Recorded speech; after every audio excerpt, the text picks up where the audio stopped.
Hello दोस्तों, नमस्कार। SMKC channel में मैं आप सभी लोगों का दिल से बहुत बहुत स्वागत करता हूं। सो दोस्तों, आज के दिन इस वीडियो में हम लोग बात करने वाले हैं एक ऐसा सवाल जो कि कई दिनों से मुझे कमेंट सेक्शन में पूछा जा रहा था, जो कि एक वैलिड सवाल है, हम लोग ज़रूर कह सकते हैं। मतलब आप सभी लोगों को पता है, फिलहाल की जो अगर हम लोग माहौल की बात करें, ऑटो सेक्टर में इलेक्ट्रिक व्हीकल, यस दोस्तों, इसका माहौल हम लोग को बहुत ज़्यादा देखने को मिल रहा है कि इलेक्ट्रिक व्हीकल, फ्यूचर इलेक्ट्रिकल यहाँ पे रहने वाला है। तो यस, ये सभी लोगों को पता है कि फ्यूचर में इलेक्ट्रिक व्हीकल का ही हम लोगों को, मतलब बोलते हैं ना, ज़्यादा बोलबाला देखने को यहाँ पे मिलने वाला है। बट ये भी कुछ सच्चाई है कि अगर आप ये सोच रहे हो कि आने वाले 5 या फिर 6 साल में ये सारी चीज़ें बदलने वाली, तो इतना शॉर्ट टाइम में नहीं होने वाला। एंड स्पेसिफिकली अगर मैं बात करूँ इंडिया की, तो इतने जल्दी यहाँ पे इलेक्ट्रिक व्हीकल यहाँ पे सक्सेसफुल होना थोड़ा डिफ़िकल्ट है, हम लोग ऐसा भी यहाँ पे बोल सकते हैं। सो इसी के चलते एग्जैक्टली यहाँ पे क्या डाउट सामने आ रहा है, तो मैं आपको बताना चाहूँगा। आप सभी लोगों को पता है, यहाँ पे टेस्ला टेस्ला मतलब जो इलेक्ट्रिक व्हीकल बनाने वाली दुनिया की नंबर 1 कंपनी, आप ऐसे भी बोल सकते हो, इलॉन मस्क की कंपनी, जिसका शेयर प्राइस भी अगर आप देखोगे तो $845 आपको देखने को मिल रहा है, एंड जिसने एक साल में लगभग 700% के रिटर्न्स दिए हैं। सो ज़रूर कंपनी बहुत बड़ी है, बहुत बड़े पर्सन की भी है, रिचेस्ट पर्सन की आप ऐसे भी बोल सकते हो। शायद से अभी सेकंड वापस हो गए होंगे, फ्लक्चुएट चलते रहते हैं। सो टेस्ला मोटर्स अभी इंडिया में लॉन्च भी मतलब एंट्री तो उन्होंने कर लिया है, रजिस्ट्रेशन भी हो चुका है, आप लोगों ने देख लिया। बेंगलुरु में उनकी फैक्ट्री, मतलब ऑफिसेस भी हम लोग को देखने को मिलने वाले। सो उसी के बाद एक ही सवाल बार बार पूछा जा रहा है कि बाकी के जो पैसेंजर व्हीकल्स हैं या फिर ऑटो सेक्टर से जुड़ी हुई जितनी भी गाड़ियाँ हैं, जो कि टेस्ला के ही कॉम्पिटिटर्स में रहने वाली है, राइट, तो क्या वो कंपनियां ख़त्म हो जाएगी, क्या वो कंपनियां लॉस में चली जाएगी? सो इसी से रिलेटेड ये सवाल थे। तो ज़रूर मैं इसी सवाल का जवाब देने की कोशिश अपने पॉइंट ऑफ व्यू से इस वीडियो में यहाँ पे करने वाला हूँ। देखिए, हर एक पर्सन का अपना अपना नज़रिया होता है। सो मुझे जो सही लगता है वो मैं बताने की कोशिश कर रहा हूँ। ज़रूरी नहीं है कि आप लोगों को भी जो मुझे सही लगे वो भी लगे। सो आप चाहो तो डिसएग्री भी कंप्लीटली कर सकते हो। तो चलिए दोस्तों, वीडियो को आगे थोड़ा सा लेके जाते, बट उससे पहले इंपॉर्टेंट बात कहना चाहूँगा, जैसे कि अभी अभी एक वीडियो मैंने अपलोड किया है, लगभग 5 बजे से पहले वीडियो आया था। 2 स्टॉक ऐसे जिसमें आज कुछ ऐसी चीज़ हो गई, तो धोखा नहीं खाना है आप लोगों ने क्विक डिसीजन के चलते, ऐसा मुझे लगता है। तो ज़रूर इस वीडियो को चेकआउट कर लेना, लिंक नीचे डिस्क्रिप्शन बॉक्स में मिल जाएगी। सो दोस्तों, वापस हम लोग आ चुके हैं हमारे टॉपिक के ऊपर, टेस्ला मोटर्स। एंड टेस्ला की अगर हम लोग बात करें, मतलब इलेक्ट्रिक व्हीकल, सो इसी के चलते जितने भी हमारे बाकी के ऑटो कंपनी है, बाकी के मतलब मारुति सुजुकी है, या फिर अगर मैं बात करूँ टाटा मोटर्स है, राइट, पैसेंजर व्हीकल्स जो कि आम आदमी खरीदता है, या फिर अगर मैं बात करूँ महिंद्रा एंड महिंद्रा, राइट, और भी बहुत सारी गाड़ी है। तो इन गाड़ियों की सेल्स के ऊपर क्या इम्पैक्ट पड़ेगा, क्या ये कंपनियां खराब हो जाएगी, क्योंकि ऑटो सेक्टर ऑलरेडी दिक्कत में चल रहा है 2018 से। सो क्या अभी टेस्ला के कारण इनमें भी हम लोग को गिरावट देखने को मिल सकती है? तो एक जेन्युइन क्वेश्चन यहाँ पे पूछा गया है। सो वापस कहना चाहूँगा दोस्तों, यहाँ पे अगर आप ऐसा सोचते हो कि इलेक्ट्रिक व्हीकल यहाँ पे आने वाले 4 से 5 साल में ही सक्सेसफुल होने वाले इंडिया में, तो इतना आसान वो नहीं है। देखिए, इलेक्ट्रिक व्हीकल आपको कहाँ पे देखने को मिलेगी, जहाँ पे अगर हम लोग बात करें डेवलप टाइप सिटीज़ में देखने को मिल सकती है। मतलब अगर मैं बात करूँ, मुंबई में देखने को मिल सकती है, दिल्ली में देखने को मिल सकती है, राइट, उसी के साथ साथ सूरत में देखने को मिल सकती है, अहमदाबाद साइड में हम लोग को देखने को मिल सकती है, इंदौर में देखने को मिल सकती है, बेंगलुरु में देखने को मिल सकती है, चेन्नई साइड, वेस्ट बंगाल, राइट, मतलब कोलकाता साइड, मतलब बताने की गिने चुने जो सिटीज़ है ना, जो कि टॉप लेवल पे चलते हैं, वहाँ पे हम लोग को ये चीज़ें देखने को मिल सकती है, राइट। बट बाकी अगर हम लोग इंडिया की बात करें, तो वहाँ पे तो ज़रूर दोस्तों यही गाड़ियाँ चलेगी। इतना आसान नहीं है, क्योंकि जैसे मैंने कहा, इलेक्ट्रिक व्हीकल एंटर करना, सिर्फ इलेक्ट्रिक व्हीकल नहीं, उसके बाद उसका चार्जिंग स्टेशंस भी लगाना, बहुत सारी चीज़ें यहाँ पे है। तो उसके मद्देनज़र रखते हुए अगर हम लोग सोचेंगे, सो मारुति सुजुकी हो या फिर टाटा मोटर्स हो, महिंद्रा एंड महिंद्रा हो, तो इनके सेल्स अभी भी हम लोग कह सकते हैं कि अच्छे खासे ही चलने वाले हैं। एंड सबसे खास बात, जो कि आप लोग पॉइंट मिस कर रहे हो, किससे रिलेटेड? टेस्ला से रिलेटेड। सो दोस्तों, टेस्ला जो इंडिया में यहाँ पे आ रही है, मैंने अलग अलग आर्टिकल्स पढ़े, मुझे एक्जैक्टली प्राइस नहीं पता है।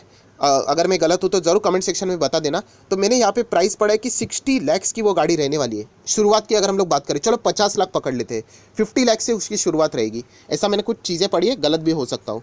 सो सोच लीजिए, एक आम आदमी के लिए क्या 50-60 लाख की गाड़ी खरीदना आसान बात है? बिल्कुल नहीं। एक लग्जरी, एक बिजनेस पर्सन जो रहता है, उसके लिए 50-60 लाख की गाड़ी खरीदना एक नॉर्मल बात रहती है, राइट, क्योंकि उसको बिजनेस में भी बहुत सारे छूट भी मिल जाते हैं टैक्सेशन के पर्पज़ के लिए।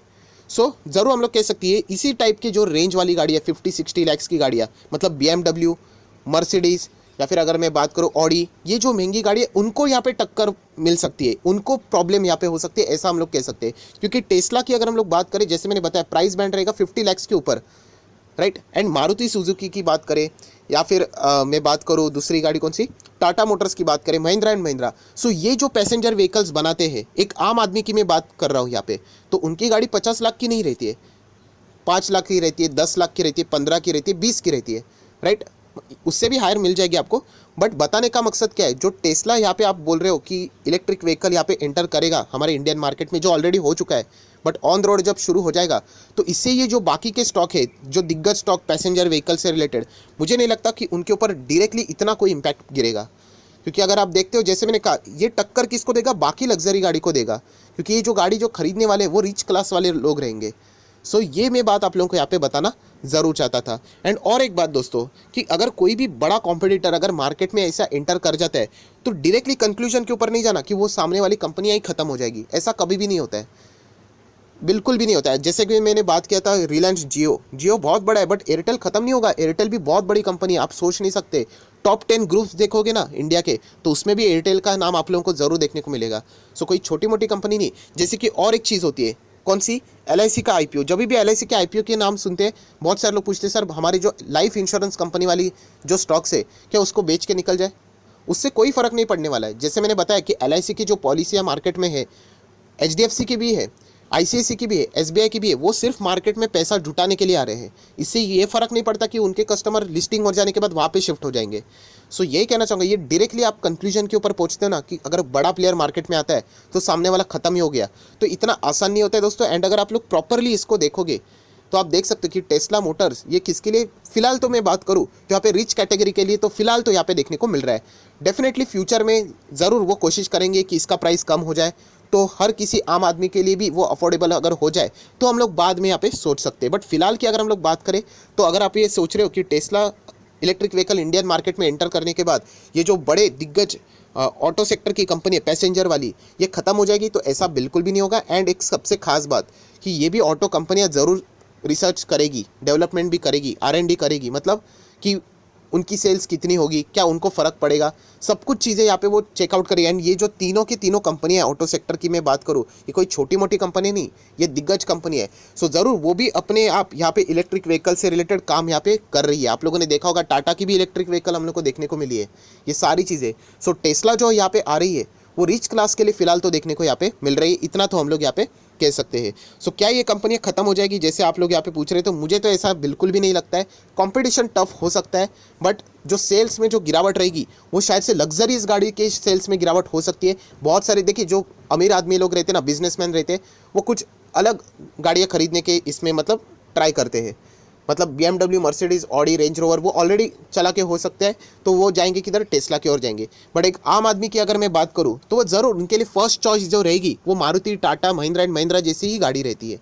सो आई आशा करता हूँ दोस्तों आपका जो डाउट था वो मैंने सॉल्व कर लिया है। एंड अकॉर्डिंग टू मी, जो मेरे हिसाब से मुझे ऐसा लगता है कि टेस्ला मोटर इंडिया में आने के बाद ये जो बाकी की गाड़ियाँ है की कंपनी है, चलो एक ट्रेडिंग पर्पस के लिए थोड़ा सा नेगेटिव रुझान दिखा सकती है, बट लॉन्ग टर्म के लिए जिसका परफॉर्मेंस अच्छा चल रहा है वैसे ही हम लोगों को कंटिन्यू रहते हुए भी देखने को मिल सकता है। सो कोई भी आप लोगों को डरने की ज़रूरत नहीं है, ऐसा मुझे यहाँ पे ज़रूर लगता है। सो ज़रूर आप अपनी भी जो थॉट्स है वो कमेंट सेक्शन में बिल्कुल बता सकते हैं, तो बाकी लोगों को भी आपके जो विचार है वो यहाँ पे समझ में आ जाएंगे। सो आई आशा करता हूँ दोस्तों आपको ये वीडियो पसंद आएगा तो जरूर लाइक एंड शेयर कर देना। So that's it, thank you very much दोस्तों, we will be meeting our next video, तब तक के लिए बाय बाय।